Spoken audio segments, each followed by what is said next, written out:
Opo, AX po iyon, Mayor, sa AKAP po. Sa AKAP po, talagang sa kongresista po yan. Hindi pa ako nakatanggap ng AKAP. Wala nang role ang politiko dapat yan ipagbigay. Kaya lang, gustong-gusto nila, nandun sila yung namibigay, patapos magsasalita pa sila, wala ba to? Wala ito sa kabila. Ano, meron ba ito sa kabila? Ito, kami na nagbibigay. Parang palalabasin pa nila na galing talaga sa kanila, sa bulsa nila. Mayor Benji, yung binabanggit nyo po na 7-7 scheme na sinasabi nyo na galing sa isang reliable source, although kanina narinig ko parang napatunayan, ito po bang reliable source na binabanggit nyo ay mula rin sa Kongreso? Opo, sa Kongreso po yan. Narito ang Balitang Pinoy TV.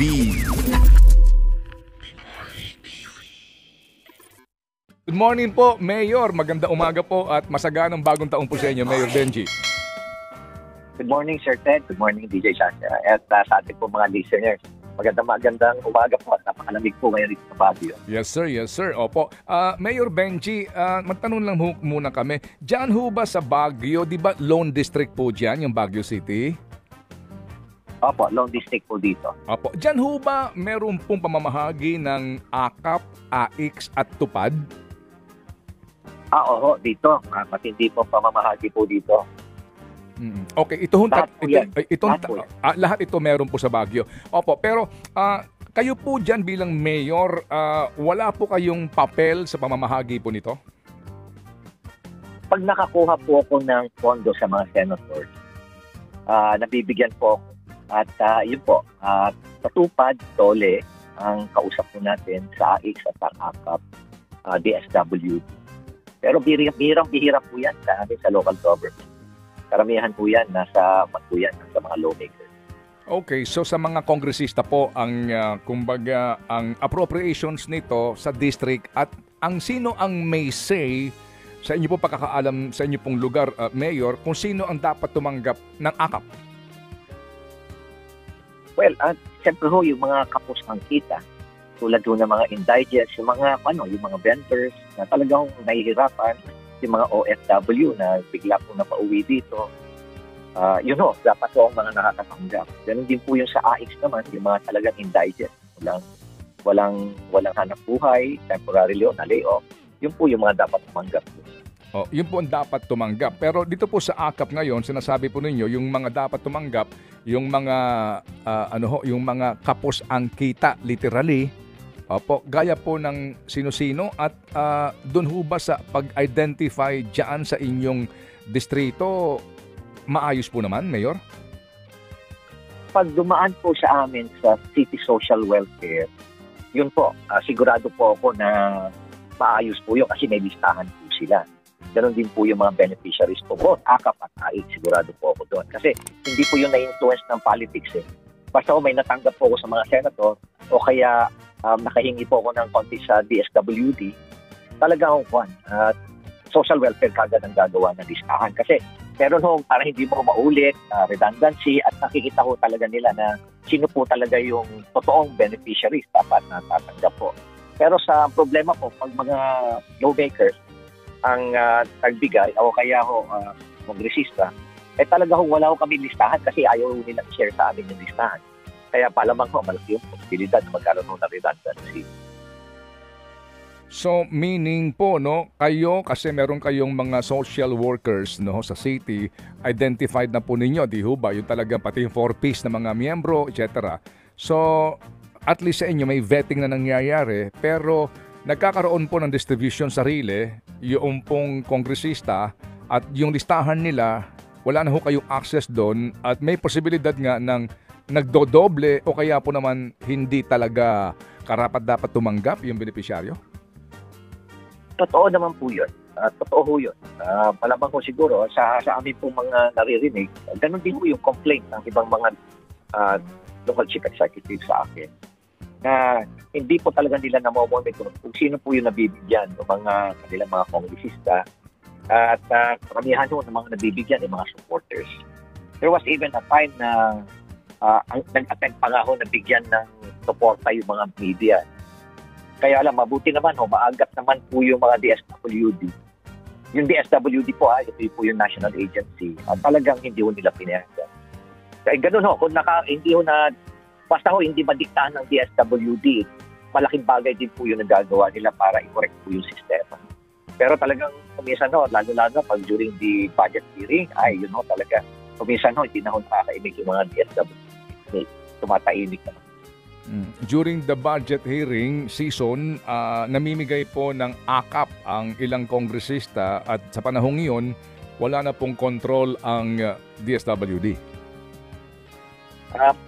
Meron pa rin pong control, Sir Ted. Kaya lang po, pag maski na siguro hindi na sila, pag pinagsabihan sila na bigyan nyo to, tatahimik na lang sila para hindi magkagulo. Kasi alam nyo naman sa budget hearing, bawat national agency, mayroong instruction na kausapin nyo na yung mga regional directors, kausapin nyo na yung mga congressman dyan para hindi na sila gaano mag-ingay during the committee hearing. Mga ganun ho yung budget hearing.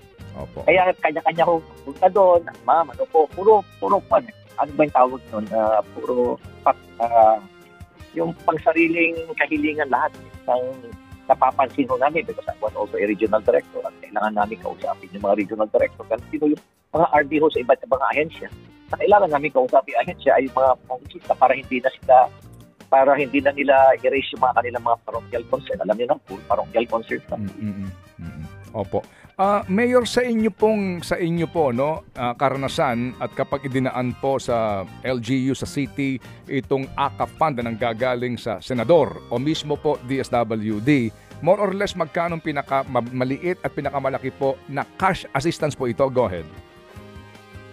Sa AH no kuminsan para mas maraming mabigyan 3,000.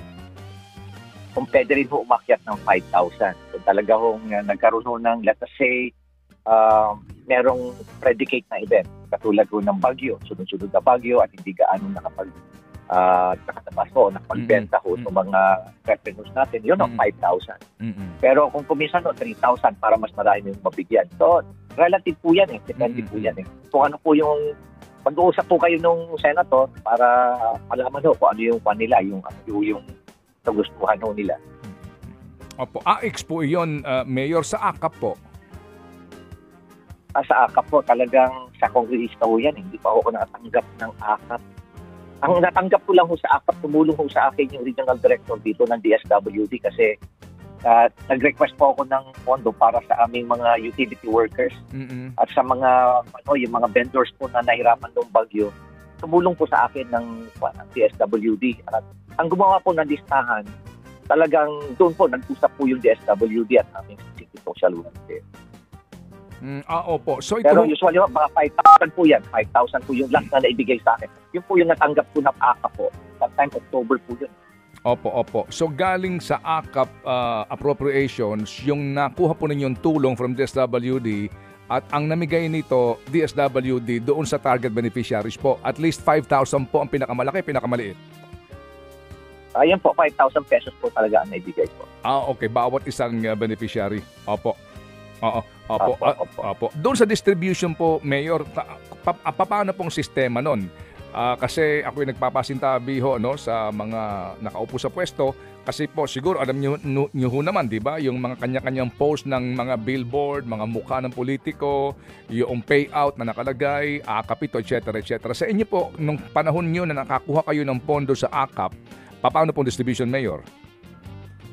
Well, iipunin po namin yan, payout po yan, Darating po ako at sasabihin ko po sa kanila, kaninong galing itong pera na to? Siyempre, mag-speculate yung mga tao. Sasabihin nila, Mayor, kay Mayor Magalo, kay ganito, Senator, ganito. Sasabihin ko sa kanila, pwede ho ba kayong tumingin dyan sa kaliwat kanan nyo, sa harapan at sa likod, at sabihin nyo sa kanila, thank you for paying your taxes. Kasi itong pera na to, galing po yan sa mga taxes na binayaran natin. Galing po sa atin yan.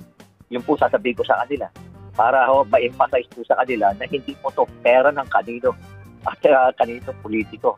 Pera po ito ng taong bayan. At pagkatapos po nun, during the payout, aalis na po ako. Kaya usually I just stay there for about 2 minutes at aalis na po ako. Kasi very efficient naman po ang DSWD at aming city social welfare pagdating sa payout. So hindi na po kailangan magpakita po yung mga politiko. Wala nang role ang politiko dapat dyan ipagbigay. Kaya lang, gustong-gusto nila, nandun sila yung namibigay, tapos magsasalita pa sila, wala pa to. wala ito sa kabila. Ano, meron ba ito sa kabila? Ito, kami na nagbibigay. Parang palalabasin pa nila na galing talaga sa kanila, sa bulsa nila. Ewan ko ba, bakit ganun na ho nangyari dito sa distribution ng mga ganitong klaseng ayuda. Opo. So dito po sa inyo, Mayor, with all due respect, wala kayong tarpaulin na may mukha kayo doon, pangalan kayo doon during the payout? Ay, bawal po rito. Kuya Ed, wala akong nepal dito. Bawal po. Pati sa mga project po namin, bawal po talaga lahat. At bawal, pinagbabawalan ko yung sarili ko na magbigay ho ng pera. Alam nang nangyari ho nun kasi, nung initial na nagkaroon ho tayo ng ayuda ho nun, nung lalo-lalo ng pandemic, nire-require po kasi ako na magbigay po kasi for documentation. Pero yung first 10 lang ho. Pagbigay ko ng first 10, aalis na po ako. Until such time po na naisipan ko na ho na hindi na talaga ako magbibigay. Ayoko na nagbibigay ako. Ganun na ho yun eh. Dapat ho talaga ganun kasi wala dapat utang na loob yung mga tumatanggap sa mga politiko. Hindi ho dapat sila nagkakaroon ng utang na loob. Pera ng taong bayan. Opo. Sige po. So, Mayor, yung AX po, walang problema kasi nabasa rin po natin ang pinaggalingan nito at yung kanyang target beneficiary at mga requirement din po, ano? Oo, kasi nga ito yung mga in crisis na namatayan, pamasahe pa sa probinsya, etc. etc. So, dito po sa AKAP, maganda rin ho ba ang programang ito? Ano ho ba ang inyo pong pananaw po sa pangkalahatang programang ito na AKAP? Well, nung last year po, nagtanong nga ako, ano ba ang guidelines? Sasabi nilang kapusakit ka, pero dapat mayroong specific na guidelines. May mga provision. Nagulat po ako, wala eh. Parang kung ano na lang ang gusto ng politiko, gano'n na lang ako siguro. Kaya nagulat po ako na ngayon, mabuti na lang ako, nagawa nung na paraan na i-hold muna until such time na magkaroon pala ng guidelines. So all the while pala, nagdi-distribute ang AKAP na walang guidelines. Kaya nagulat nga po ako eh. Gulat na gulat po talaga ako. Lalo-lalo na ito, nabalitaan ko po itong mga pito-pito na 7 million na AKAP or AX, 7 million na AX, pwede mong ipalit ng AKAP, 7 million na MAIX, 7 million na TUPAD. Every time na mag-join ka ng sortie ni Speaker, provincial sortie, nagulat po kami doon dahil una-una, mga allegations po yun. Only to find out po na na-confirm, kino-confirm po ng mas mga reliable sources po namin. Kaya talagang parang wala na bang limit ito. Talaga bang anytime kaya-kaya din ang mag-produce ng pera habang hirap na hirap po tayo nangungutang. Ang dami hong pag nag-uusap po kami ng mga mayors, lalo-lalo na yung mga mayors for good governance. Talagang isa ho yan sa mga sentenyan po na. At isa pa rin po yung bakit ayaw i-share sa amin yung data or data ng mga nabigyan ng kabila. Ano ho yun? Sharing of data, kahapon po natanong din namin yung ASEC ng DSWD kasi yun din po ang panawagan nila si Lumagno et al, no, Mayor, na to be transparent. Paano makakakuha ng listahan ng nakatanggap, taga saan, at yung kanyang economic profile at maging yung halaga na natanggap dito. Kayo ho ba dyan sa Baguio, meron ba kayong poder bilang elected local official na humingi nitong datos sa DSWD para din po sa kadahilan ng para meron na kayong record at wala na pong duplication. Kaya nyo ba makahingi ng ganun pong record, Mayor? Sir Ted, I tried to talk to the DSWD. I even raised this matter with the Secretary of the DSWD during one of our engagements with the Mayor. At talagang ang in-vote po nila, ang DSWD po gustong magbigay. Kaya lang ho, meron nung nasasabihan ho sila na violation ng Privacy Act yan. Kaya tatakot naman ho sila. Kaya ayaw ho nilang, hindi ho sila nag-share sa amin ng data. Yun ho talaga yung isa na mga problema namin eh. Kaya talagang malaki yung posibilidad na nakatanggap siya doon sa kabila, nakatanggap pa sa amin. Ganun ho yan. Sabi nga ho, willing kami i-share data namin. Mayor, sa isa pong isa hong kapulungan ng mga barangay kapitan diyan po sa Cebu ay gumawa na po ng resolusyon at sinasabi nga nila dito sa ombudsman baka pwede itong imbestigahan kasi nanalagay sila sa alanganin dahil may mga barangay nga doon na hindi dinadaan sa kanila at sila ang hinahanapan ng pera ng kanilang constituents. Diyan ho ba sa inyo pong lugar sa Baguio, meron din bang mga ganun po na mga barangay kapitan na maaring, alam nyo na kasi, hindi maitatanggi sa mga politiko rin po, may kanya-kanyang kaalyado po na barangay kapitan eh. Meron din ho bang ganyan sa inyong sitwasyon na ang ilang mga barangay kapitan ay naghumihingi sa inyo o kaya nagtatanong kung bakit si kapitan ganito meron ako wala? Wala naman po. Wala naman po ako narinig na gano'n na complaint sa Sir. Dito, ang complaint po dito is pinipilit po sila mag-issue ng certification na indigent. Kaya nagko-complaint po sa akin yung mga kapitan, yung ibang kapitan. Bakit sila pinipilit na mag-issue ng certification? Yun din po actually ang issue po nitong sadyaan sa Daan Bantayan, no? Meron din pong sinasabi dito na para po yung Certificate of Indigency ang hinihingi sa kanila. Kaya ang iba nga daw po, hindi agad-agad nagre-release kaya inaaway sila. Ganun po yung nangyayari dito. Complain po sa akin, nilapitan po ako ng mga ibang barangay kapitan. Okay, so itong Certificate of Indigency ay isa sa mga maari pong hawakan noong tatanggap noong AKAP ng cash assistance na ito. At diyan po sa inyo, may mga kapitan na ayaw mag-release nito kasi nga hindi naman talaga indigent yung tao? Totoo po yan. Sila po nakakailang ay meron po nakakaalam ng talagang economic situation po ng kanilang mga presidente po rito. Isa po yun, yung mga kapitan. Talaga po may sila, may state po sila dyan. Ano po ang inyong dito kaisipan po at kung mamarapati lang po ng mga proponents nito, pasintabi lang po. Ano po ang inyong kaisipan po at suhestyon po dito sa pagpapatupad ng AKAP na ito at ang kanya pong kahalagahan, no? Sa gitna po ng ilang pa mga programa ng gobyerno para po sa pagtulong pinansyal sa mga nangangailangan? Alam niyo po, Sir Ted, diretsuhan na lang po. Sa tingin ko ito pong AKAP pan na ito, talagang election pan lang po. Nakakalungkot isipin nyo, sa ngayon, ang ipinapamigay pa lang nito mga ito may mga pondong AKAP at AIX. Sa ngayon, yan pa lang ang pinapamigay nila. Hindi pa nila napapamigay yung kanilang mga ninakaw sa gobyerno. So, yan palang binibigay nila, pera pala ng gobyerno, pinalabas na nilang kanila. So, talagang napakalaki ho ng kanilang election money. Kaya nakakalungkot. Kaya ako naman, tuwa naman ako na magkakaroon na ng guidelines yung AKAP niya. Actually, pati na rin ho yung AIX, pinaabuso na rin ho. Hindi pa naman namin naramdaman namin. Kami naman po rito sa local government, nakikita naman po namin talaga kung paano po dinidisperse po.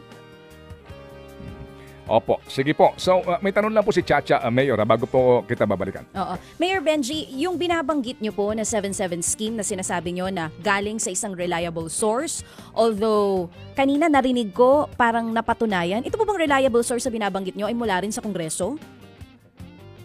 Opo, sa Kongreso po yan. Ibig sabihin ho yan, every time na you join a sortie, you get this 777.